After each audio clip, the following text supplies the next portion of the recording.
دعائیں تو سب کی قبول ہو جاتی ہیں، پر خاص دعاؤں کی قبولیت کا راز تو اللہ نے سجدے میں چھپا رکھا ہے، اور سجدے تک ہر ایک کو رسائی حاصل نہیں ہو جاتی۔ اس مقام تک تو صرف وہی لوگ آتے ہیں جن کی دعاؤں کو اللہ نے نئے سرے سے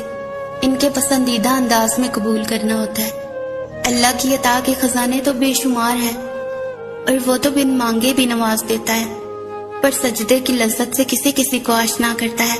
اور جب کوئی سجدے میں گر کر اپنا آپ اللہ کو سونپ دیتا ہے تو پھر اللہ اس کے لیے کافی ہو جاتا ہے۔ اور اس کا کافی ہو جانا جانتے ہو کیسا ہے؟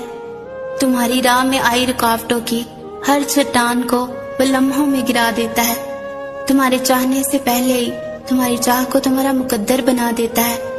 تمہاری دعا میں ہاتھ اٹھنے سے پہلے ہی دعاؤں کو قبول فرما لیتا ہے، تمہارے دکھ، درد، تکلیفیں وہ پہلے سجدے میں ہی سمیٹ لیتا ہے اور تم پر اپنی رحمت کی چادر چڑھا دیتا ہے۔ وہ فرشتے ہو کر بھی اتنا قریب نہیں ہوتے اس سے جس طرح دوران سجدہ اللہ تم سے قریب ہوتا ہے، اور تم اپنے رب کے اتنا قریب ہو جاؤ اور وہ تمہیں خالی ہاتھ لوٹا دے، ایسا تو ہرگز نہیں ہوتا ہے۔